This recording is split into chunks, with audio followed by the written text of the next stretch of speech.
Assalamualaikum warahmatullahi wabarakatuh. Perkenalkan, nama saya Muhammad Faizal Alif dengan NIM 146 dari kelas Hukum Dagang IHA dengan dosen pengampu Ibu Anissa Dian Arini.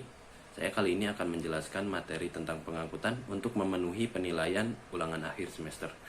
Yang pertama, definisi dari pengangkutan. Secara bahasa, pengangkutan adalah proses mengangkut barang atau orang yang biasa disebut dengan penumpang dari suatu tempat ke tempat tujuannya. Menurut hukum yang tertuang di dalam UU nomor 22 tahun 2009, pengangkutan adalah perpindahan orang dan atau barang dari suatu tempat ke tempat lain dengan menggunakan kendaraan di ruang lalu lintas jalan. Pengangkutan adalah perjanjian timbal balik antara pengangkut dengan pengirim, di mana pengangkut mengikatkan diri untuk menyelenggarakan pengangkutan barang dan atau orang ke tempat tujuan tertentu dengan selamat, sedangkan pengirim mengikatkan diri untuk membayar uang angkutan. Jenis dan dasar hukumnya. Yang pertama ada pengangkutan darat. Pengangkutan darat adalah segala pengangkutan yang dilakukan dengan menggunakan jasa alat transportasi yang berada di daratan, mencakup ke dalamnya kegiatan memuat, mengirimkan, dan menurunkan barang atau penumpang ke tempat tujuan. Pengangkutan darat dilakukan oleh perusahaan angkutan umum, yaitu badan hukum yang melayani jasa angkutan orang dan atau barang dengan kendaraan bermotor umum. Pengangkutan darat di Indonesia dibagi menjadi dua. Yang pertama, pengangkutan melalui jalan raya dan pengangkutan melalui kereta api. Dasar hukum yang mengatur pengangkutan darat tertuang di dalam UU nomor 23 tahun 2007 tentang perkeretaapian, yang kemudian ada UU nomor 22 tahun 2007 tentang lalu lintas dan angkatan jalan, kemudian ada PP nomor 72 tahun 2009 tentang lalu lintas dan angkutan kereta api atau PPLAJ, sebagaimana diubah dengan peraturan pemerintah nomor 61 tahun 2016 tentang perubahan atas peraturan pemerintah nomor 72 tahun 2009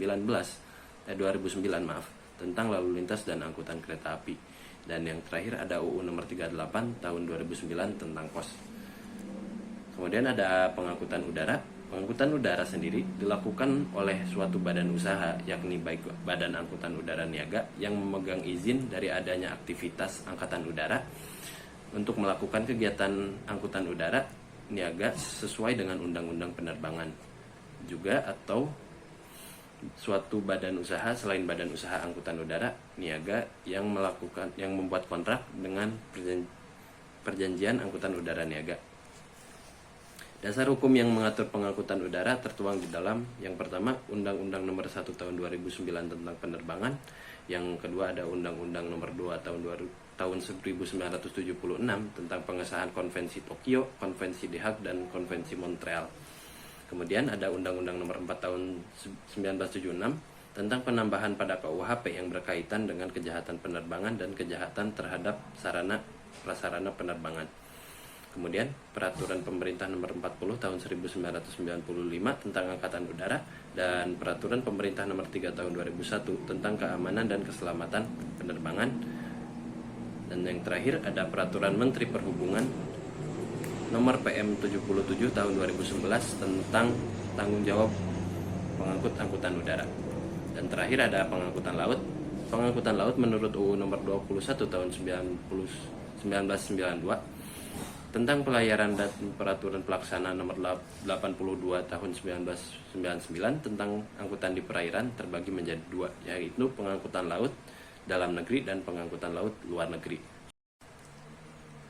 Yang pertama ada di KUHD buku 2 bab 5 tentang perjanjian charter kapal, dan juga bab 5A tentang pengangkutan barang-barang, dan bab 5B tentang pengangkutan orang. Kemudian terdapat juga di dalam Undang-Undang Republik Indonesia Nomor 17 Tahun 2008 tentang pelayaran, kemudian di PP Nomor 22 Tahun 2011 tentang perubahan atas Hukum Pengangkutan Indonesia, PP Nomor 20 Tahun 2010 tentang angkutan di perairan. Peraturan yang selanjutnya adalah PP Nomor 8 Tahun 2011 tentang angkutan multimoda. Kemudian ada juga PP Nomor 5 Tahun 2010 tentang kenavigasian.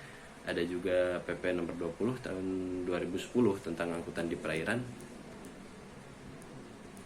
Kemudian Peraturan Pemerintah nomor 21 tahun 2010 tentang perlindungan lingkungan maritim. Kemudian juga ada PP nomor 2 tahun 2009 tentang perlakuan kepabean, perpajakan dan cukai, serta pengawasan atas pemasukan dan pengeluaran barang ke dan dari serta berada di kawasan yang telah ditunjuk sebagai kawasan perdagangan bebas dan pelabuhan bebas. Kemudian ada Peraturan Pemerintah Republik Indonesia Nomor 61 Tahun 2009 tentang kepelabuhan.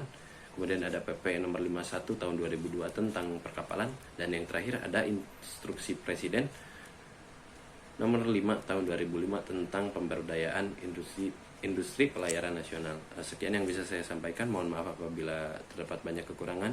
Sekian dan terima kasih.